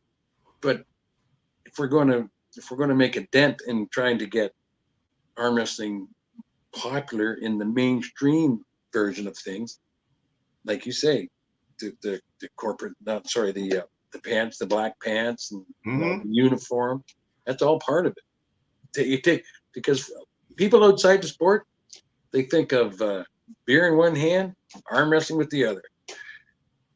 I mean, and that's I think it does have its place in the sport, because if you look at it from an economic standpoint, there's some people who think arm wrestlers should never be in bars. Okay, they should be in convention halls or convention centers and auditoriums and that kind of stuff. I see it, but also see both sides, because if you look at it from an economic standpoint, if I'm a bartender or I'm a waitress and you have a tournament where I got in the sports bar, guess what? I know I'm making a lot of money, because there's going to be a lot of hungry dudes out there, because they're cranky. They got to make weight. They're going to weigh in, and they're going to buy a bunch of food, a bunch of drinks. Same thing on the day of the tournament. Yeah. So from an economic standpoint, I'll see that, I have no problem with tournaments being held in bars myself. Yeah. And I'm a non-drinker, so because you got to start somewhere, right? So, obviously, if you're going to do a state championship or something to that level, you don't want to really do it in a bar. You don't mind if there's a bar in the background or a restaurant, right? A convention hall. We use a lot of legions. They have halls in there, and they're well decorated, lit up nice, taken care of, and they're good sized venues for that. Yes, and that's a good thing. But no, I don't have a problem with the bars, because sometimes that's where your sponsorship money comes from, because they got nothing going on that day. Yeah, so they'll cover the hardware, right? They'll cover the price of the hardware, and you draw in 100 people, competitors, and they generally bring one other person with them. So you probably got 200 people in there, maybe 250, that you wouldn't have on a normal day. Who wins? Yeah, the bar wins, because they spent a bit of money, but they made a lot of drinks and food. Yes. Waitress is happy. She's got a lot of tips. Bartender's happy. He's got a few tips. Everybody wins. But like I say, the bigger the event, I guess you need a bigger venue, obviously, to make that happen. There's a tournament up here I go to in Winnipeg. I go to, and it's held in a bar like that, and it's a huge event. But we all know, and everybody attends this knows this is. I mean, the rules are fairly strict as far as what we allow the competitors to do. No different than the nationals. But at the same time, it still brings people together. It still brings people walking off the street to watch. So it's really. So I get what you're saying about when they shouldn't be in a bar. Well, maybe a big organized. You wouldn't want to host the national championships in a bar. No, I mean, if you want it to be the cream of the crop, the Yeah, top, then absolutely. But it should be treated as such. The Mud Head Open, yeah, that's no problem. That was the name of a bar I was at. It's called the Mud Head. It was, but anywho, I myself would take my table down to the local pub and let people arm wrestle on it and arm wrestle with different people and introduce them to the sport in a positive way. And we have rules, we have a constitution, we have a code of conduct. There's clothing you have to wear as a ref or a competitor. Yes, there's rules. You don't reach across the table and smack the guy. We don't allow that to happen.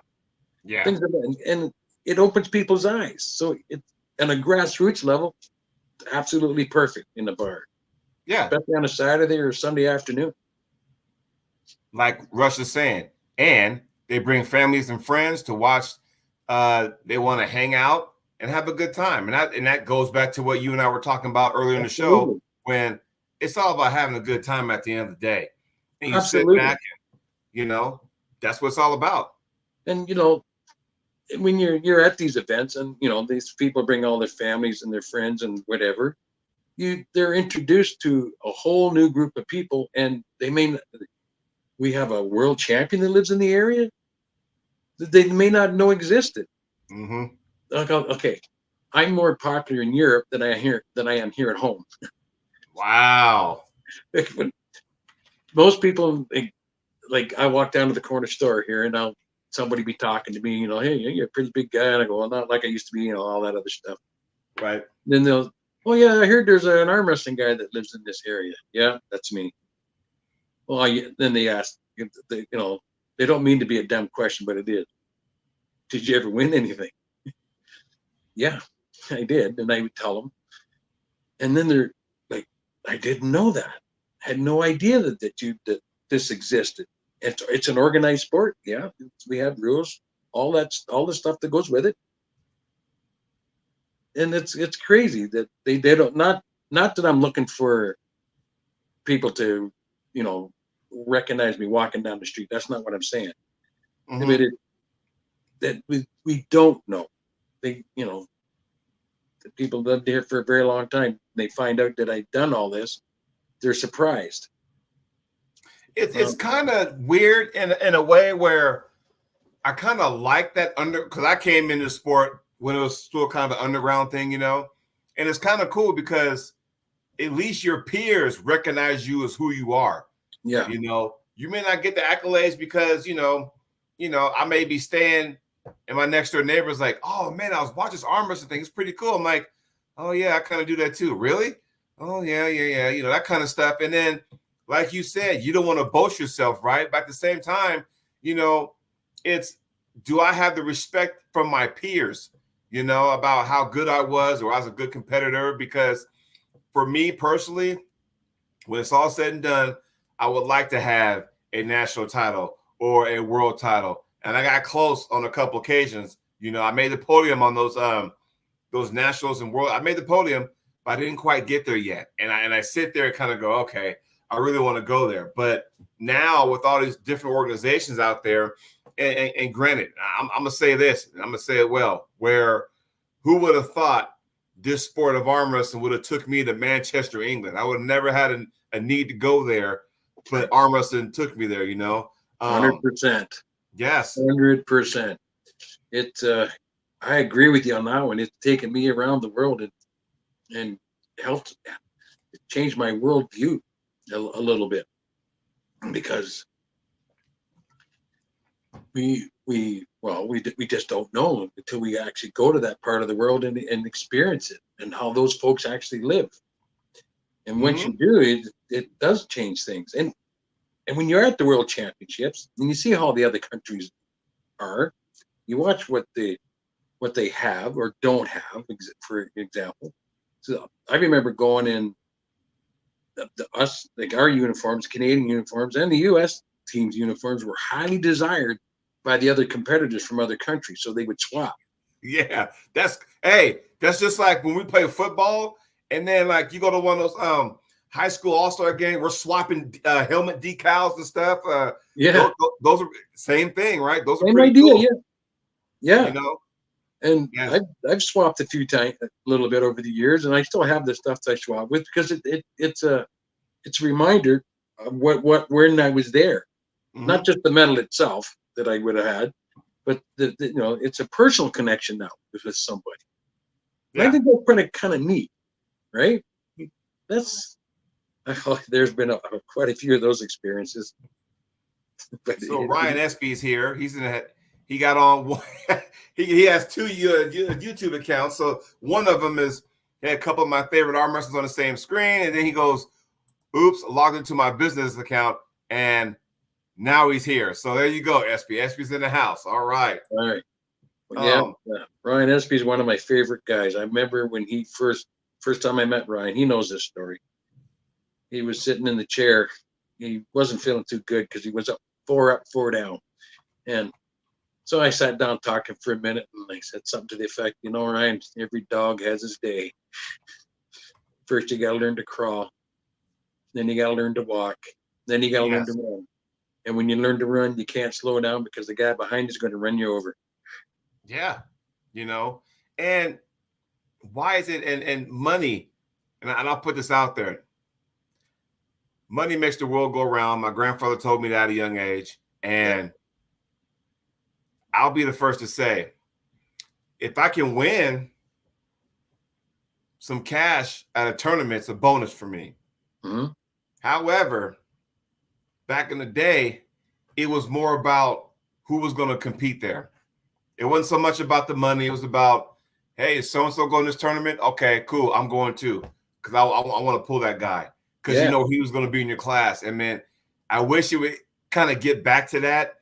It's starting to with some, but I wish it would, kind of get back to that, Yeah, I totally agree with that. That I would go not because of money. I would go just to pull the elite guys in that class, just to see how I could stack up against them. And win or lose, I just wanted to know. And I wish we had more of that. And yeah, everybody's all about the money nowadays, and I kind of, and I get it. It's important because travel isn't cheap.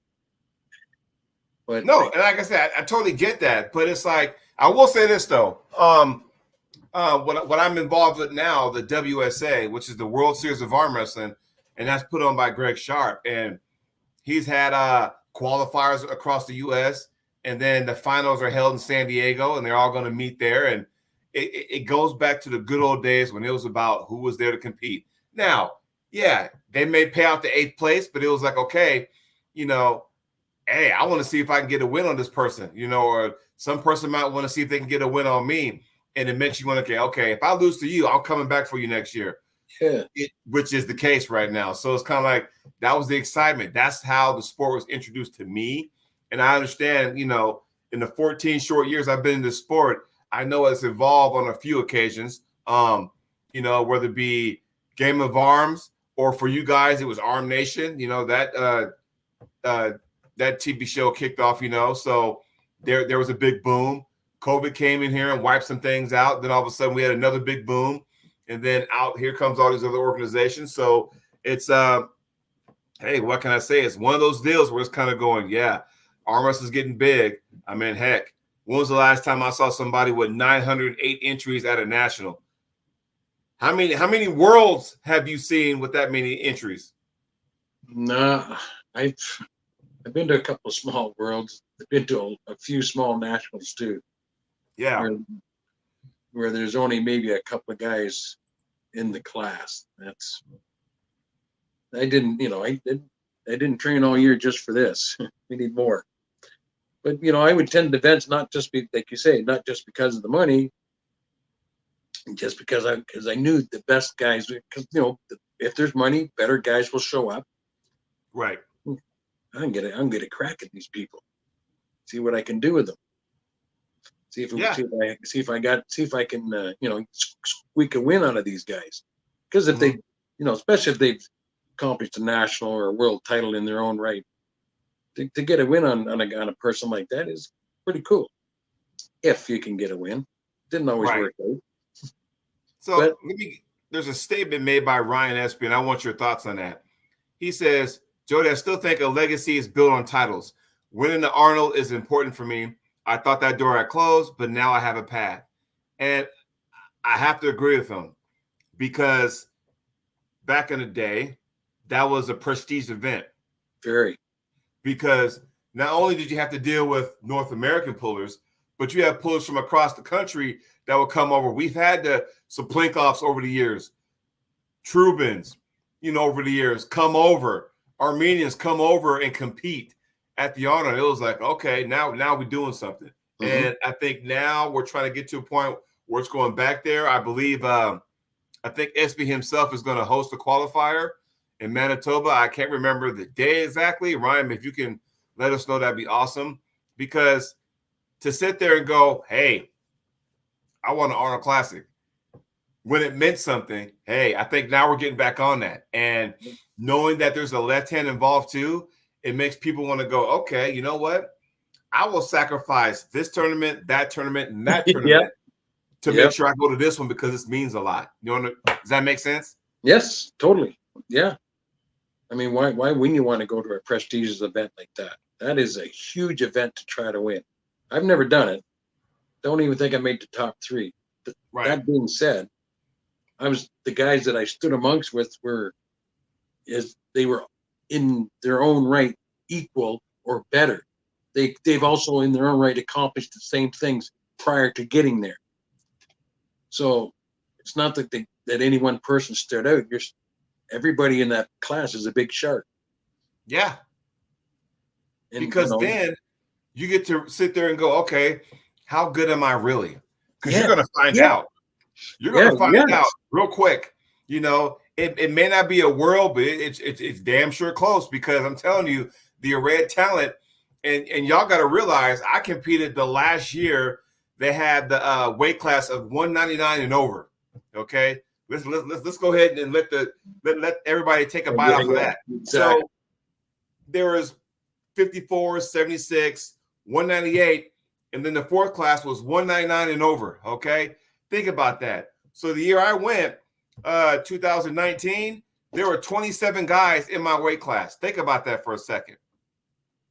Okay, 27 guys, and that class included Marcel Barboza, Don Underwood, I mean, just to name a few, Robbie Burnett, Derek Smith. I mean, the list goes on and on. So, if you won that, you were doing something. And I think I took 10th, I think, to me, that was cool, even though, it was only 10th. I'm like, but you imagine all the people that were there, it kind of meant something. When you look at the depth of the pool, and again, this brings you back to the big pond, the shark pond I was saying. You'd rather come, 5 or 6 or whatever, in that pool as opposed to winning the kiddie pool. Yes. Right. It means more. And I got you. I'm with you on that one.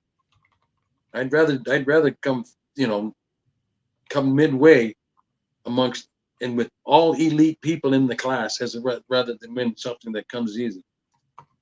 Nothing worthwhile comes easy, right? Yes. If it comes easy, it doesn't really big whoop. Nothing. There's nothing to brag about. I'm not suggesting that you go around bragging or whatever, but I'd have more pride with the second or a third that I actually earned it. I mean, I had to work my butt off to get it. Yeah, well, here, stop the guy inches from the pin pad and bring him back for the win. That means more to me than winning an easy class. Because some way, somehow, there's going to be footage of that. And then you watch that footage, you kind of go, okay, that's not going to happen next year. Now you're back in the lab and you're training. Okay, I got the hit, but I got to work on my finishing power. Okay, this is what we're going to do. Here's my game plan. Finish power, finish that, because next year that's not going to happen. You know what I mean? So it keeps you going, keeps you motivated, almost kind of year round. You know what I mean? Yeah. Oh, yeah. I did that for years and years. I felt I did that. I'd rather earn it rather than, in all honesty, there is a couple of nationals I have that I didn't work hard to get. Right. And that's not that I didn't work hard. I trained hard. But on the other side of the table, there wasn't anything there. So if I'm looking at them, okay, whatever. And then I pick up one oh yeah, I remember this. This I worked hard. I earned this. Right. That means more. Yes. Oh, since you brought that up. So I tell people, you got two responsibilities. One, show up, and two, just win. All the rest are details. You can't control who does and does not show up. I always tell people that.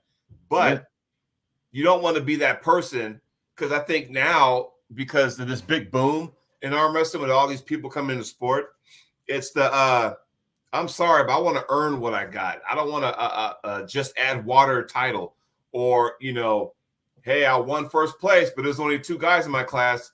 I'm not going to boast about that. I mean, in the record books, yeah, it'll happen, but I ain't going to boast about it. So here's the thing. 2001 IFA Worlds, right? Came to the States, Orlando, Florida, and I always tell the story because I'm proud of what I did, because it was my first ever Worlds, right? Even though it was coming off a COVID year. So not a lot of countries were able to leave their country because of the pandemic and all that kind of stuff. Yeah. I mean, Canada was there, Mexico was there, a few guys from Brazil was there, but they lived in the States.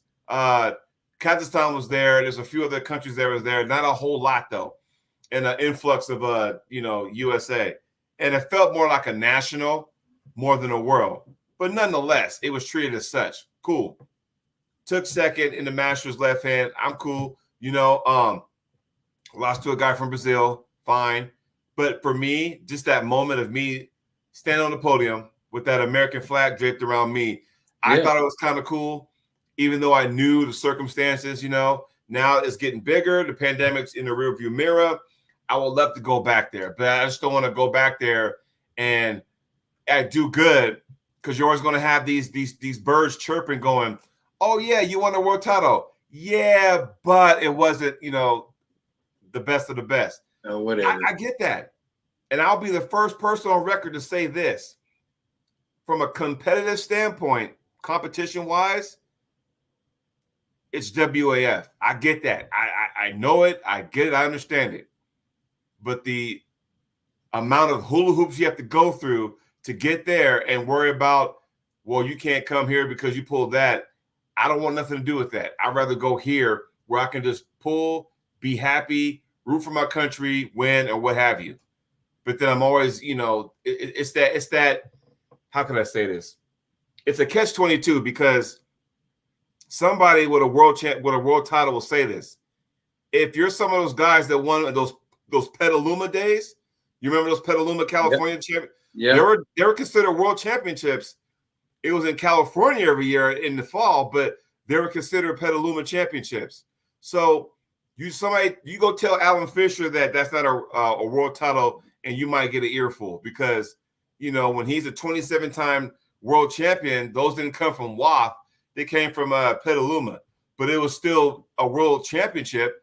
Not to mention you have people from different countries. I think Ingen Terzi came from Turkey to compete there too. So, it's all, hindsight's always 20/20. It's always, interesting when you see things from a different lens. What do you think about that? Well, I think that when you go to a world championship and somebody comments that, well, you can't call yourself a world champion because you didn't beat this guy or you didn't beat that particular man. Mm-hmm. Well, were they there? If they weren't there, you ain't got nothing to say. Right. And that's really, that's really it. Now, the Petaluma, if guys were coming from other parts of the world and entering the class, yeah. A world championship doesn't have to have every country represented. Right. You just have to have a bunch of people showing up from other parts of the world. The Mike Gould Classic drew a lot of people from other parts of the world. Yes, sir. The Gloucester Fair did the same thing. Drew guys from other parts of the world. Mm-hmm. It didn't carry the name of a world championship, but these guys were world championship caliber, right? So, to be fair, those that like to say that it's not really a world championship. Well, you weren't there or the man you're speaking of wasn't there, really doesn't matter. You weren't Right. there. So your opinion, you know, opinions are like assholes. Everybody's got one. Doesn't mean I want to hear it. Pretty much. But I'll say this though, when you have those big tournaments and you got multiple big name people and sprinkle in a few big names from different countries, it raises the prestige up. Does it ever? About that. Yeah. The Arnold, the Mike Gould, it raises that up. You know, I would have loved to compete at like heck, and even I think once upon a time, do you remember those Yukon Jack tournaments? Yes, sir, I do. That was considered a world title at once upon a time, you know. Did it not attract world class athletes from around the world though? It did. Exactly. So I would have loved to been around when that was going on. I would have loved to have been around Petaluma when that was going on. I mean, you know, like you said, the Mike Gould, I think when I got into it, I wasn't in the spot where I could travel to it. So I was still trying to, you know, get my feet wet and all that kind of stuff. So, you know, it's not there anymore, but I would have loved to go to that because to get that experience. And I said that about Armors. Well, I got a chance to do that. And when we went there, it was kind of like Team North America versus everybody else because it was me and, you know, Mika from California, Austin Jaggers, John Terry, and, you know, it was North America versus everybody else. And you had pullers from Australia. You had pullers from Scotland, of course, United Kingdom, you know, and all over the Netherlands. You had them all. So when you start doing that, it's like going, oh, okay, well, guess what? Hey, this raises the bar now. And so I think if what I'm thinking is correct, I think the Arnold's trying to do that now. They're going to try to raise the bar because now not only is the right hand, but now you're going to have a left hand too, because now you're going to have some different faces now that compete strictly left hand or left hand dominant. Now you're going to have those guys. They're going to put their name in the hat and they're doing this. So I don't know if you're aware of this, but come December in a small town in Tennessee, LeRae Jenkins is going to have what he calls the Great American Bash, right? And it's kind of like national caliber tournament, not a national, but caliber of tournament because the caliber of pullers that are going to be there, and it raises the bar because hey, I'll go there. Yes, I'll go there. Raises the bar. The Ottawa Open is probably no different. No, I would say so. You're exactly right. I mean, Mike Gould Classic and the Gloucester Fair was also known as the Internationals. Mm-hmm. They did the same thing. It brought the best of the best. Yeah. So in the weight classes where I think back then was for the heavyweights was 201 and over. So no 220s, no 242s. Right. And I remember Denny DeBray from Quebec, the Dragon they call him. He showed up there. I think he weighed 176 pounds or something like that. You know, he's like George, Crazy George Zachowicz. Yeah. He pulled the supers. He beat. Oh my God, he beat Greg Boyce. I think he beat Mike Gould that day. I could be wrong. He beat all the super heavyweights, and I was in that class. And me and him had a barn burner, and there was no way I was going to lose to a man that size. But I tell you, that to win that I had a lot of success there, and I always said that it was harder to win that. You know, Gary Goodrich was there. Garvin Lewis used to go there all the time. I'm trying to, I can't think of the man's name out of Quebec. Oh, geez. Well, this is terrible. He's going to hate me for it. He just got inducted to the Hall of Fame in Canada. Oh, you're talking about Sylvain Perron? That's another name. Yeah. Thank you. That's another guy that would show up and throw his name in there, and he said, Jesus. And he would get up, and that dude would press you and never quit. It was a who's who. I'm trying to think of it.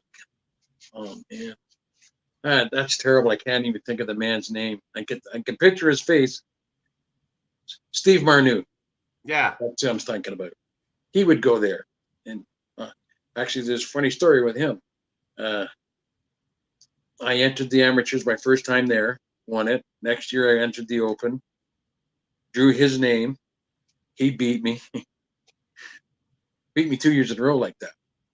Then the second year he goes, "What? You didn't learn anything? I did the same thing to you last year."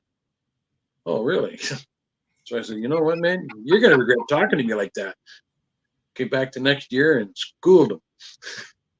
But when he got inducted this year, I made a point to go over to him saying, "You know that? Remember saying that little thing to me?" He says, "Yeah." I took that as an inspiration and ran with it and used it as a positive Mhm. and worked hard to be better. Yeah. And well, he'd won that tournament several times himself. He beat Garvin and Gary there that I think 1 year. You know, Yeah, you beat Garvin and you beat Gary at the same term on the same day. You really doing something. yeah. So those three guys were the top three guys of the class when I started entering that class. And a lot of guys, oh, why am I doing this? Gary Goodrich is here. And I'd go, maybe he's going to mess up. And I would say stuff like that. If you guys mess up, man, I'm all over it. I'm bringing whatever I got. I'm bringing it all. And if it's enough, it'll be enough. Yes. And your daughter's on the chat. She says she's putting up the double biceps. She's probably saying hi. So there you go. What's up, Sarah? Yeah, good for her. Earl, this is so weird. And I want to ask you a question. Does it happen there in Canada? Because sometimes it happens here, where not all pullers, but some of them, their thinking is just it blows my mind, because I'm like going, if I finish fourth, fifth, but I had some studs in my class, I'm okay with that, rather than, I want to backdoor my way into a title at a tournament. That's so weird to me. I don't know where that started, but it's just weird to me. Yeah, I'm with you on that. I want to win, obviously, but I want to earn it. Right. I don't like I do, like I said, I do have a couple of Canadian titles that that I didn't work hard in the tournament to get them. I mean, they, like you say, they count on the record book, but I got other ones where, and that I've actually earned them. Like I have, in 07, I got a win over Ryan Espy. I earned that. Mm-hmm. I physically earned that. I've never been hit harder left-handed by anybody but him. Right. And we had a good match. We had a couple good matches. Him and Len Houghton, another fairly big man. Yeah. And Len won Masters Worlds, I believe, around that time, if I'm not mistaken. So yeah, those titles, yeah, they get buffed up every once in a while. You know what I mean?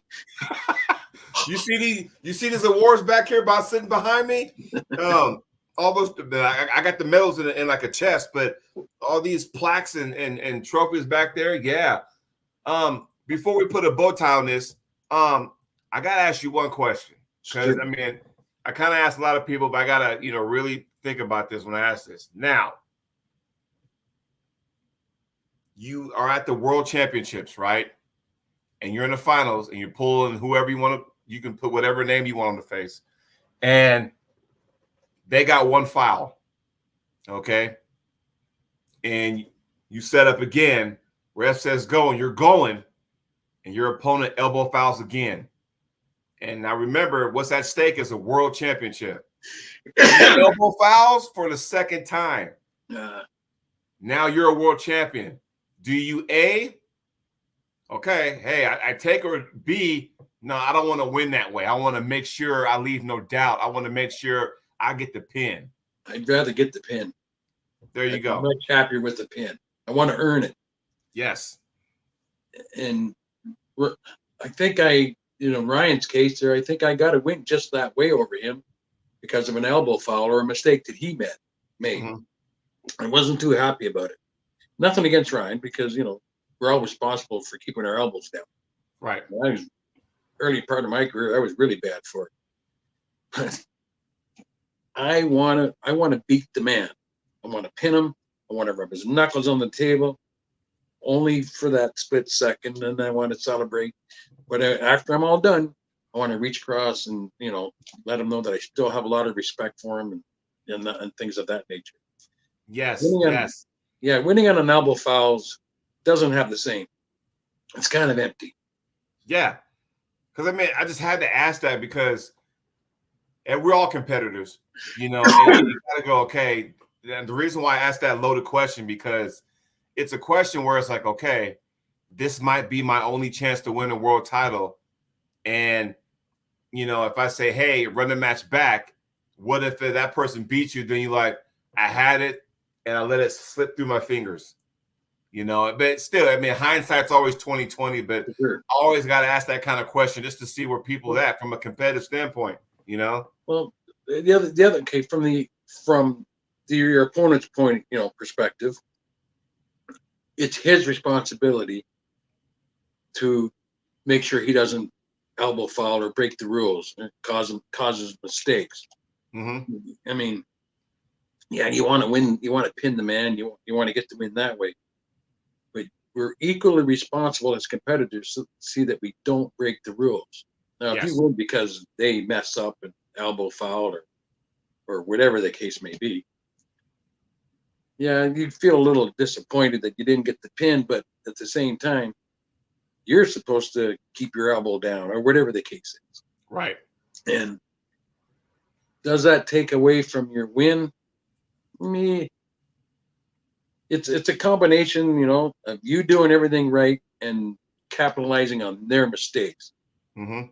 right? I Yep. mean, if they grab you and they think they got you, say they're going to go outside on you, and you've got the hand controlled to keep them down, and you get the win that way, or or it causes them to make a mistake, maybe lift their elbow up. I'm just guessing here.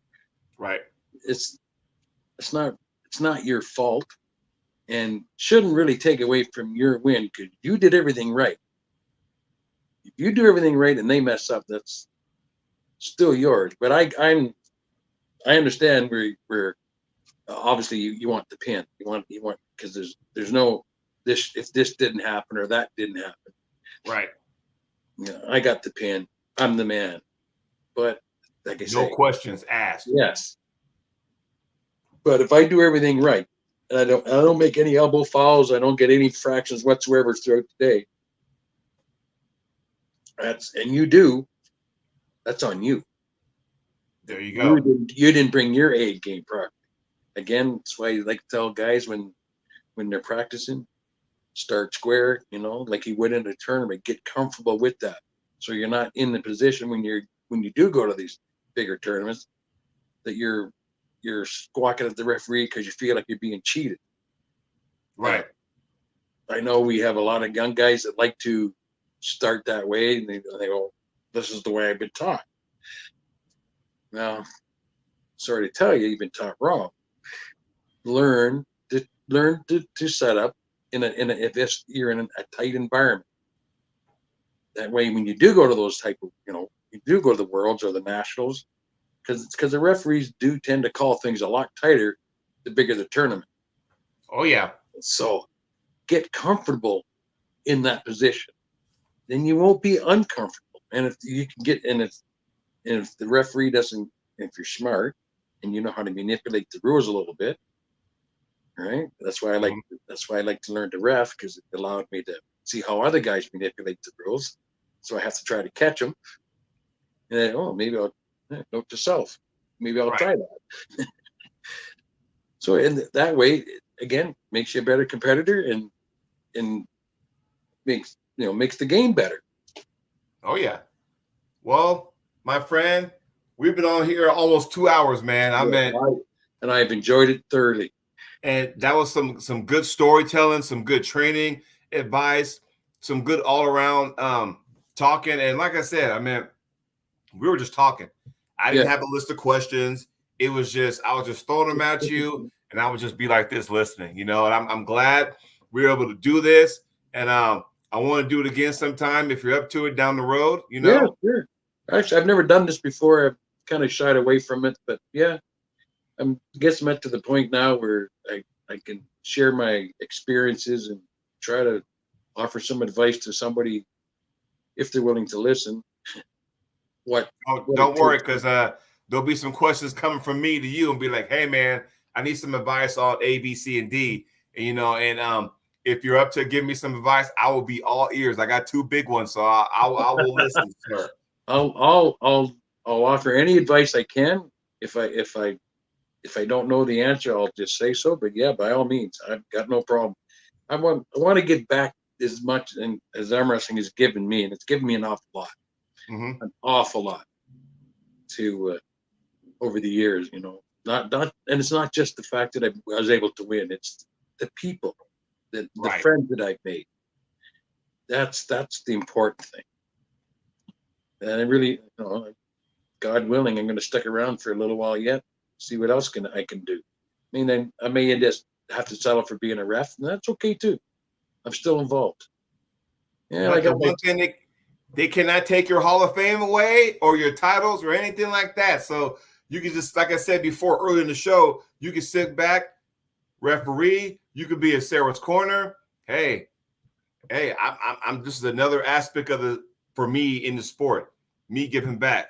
Hey, Sarah, watch this, watch that. Or the 2 of you guys reffing. Hey, what'd you see there? Okay, hold on. Come talk to me. What'd you see? Did you see elbow foul? Did you not? I mean, that kind of stuff. You're still in the sport. The both of you guys communicate. It is awesome. I appreciate that. I appreciate you coming on the show, and I can't wait to do it again. All right. We'll do it again. Yes, sir. I'm going to let you go right now, but my friend, thanks for having being a guest. We have fun, and we'll talk to you soon. Yep. Peace. Take care, man. Take care. Take care. Ciao for now. Ciao for now. That was Earl Wilson. Does it get any better than that? Everybody, please watch the show because Earl had some very, very informative information out there. It was like he was sitting in a chair and everybody was, sitting around the fireplace because he want to hear all the stories. And I'm telling you right now, you can pick up some good stuff because he is a legend.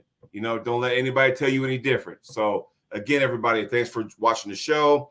Be sure to catch the show if you missed it from the beginning. Also, Sarah was on the live telecast. Also, be sure to check that one. So until then, everybody, see you when I see you. We'll talk to you soon. Man, that was a good episode.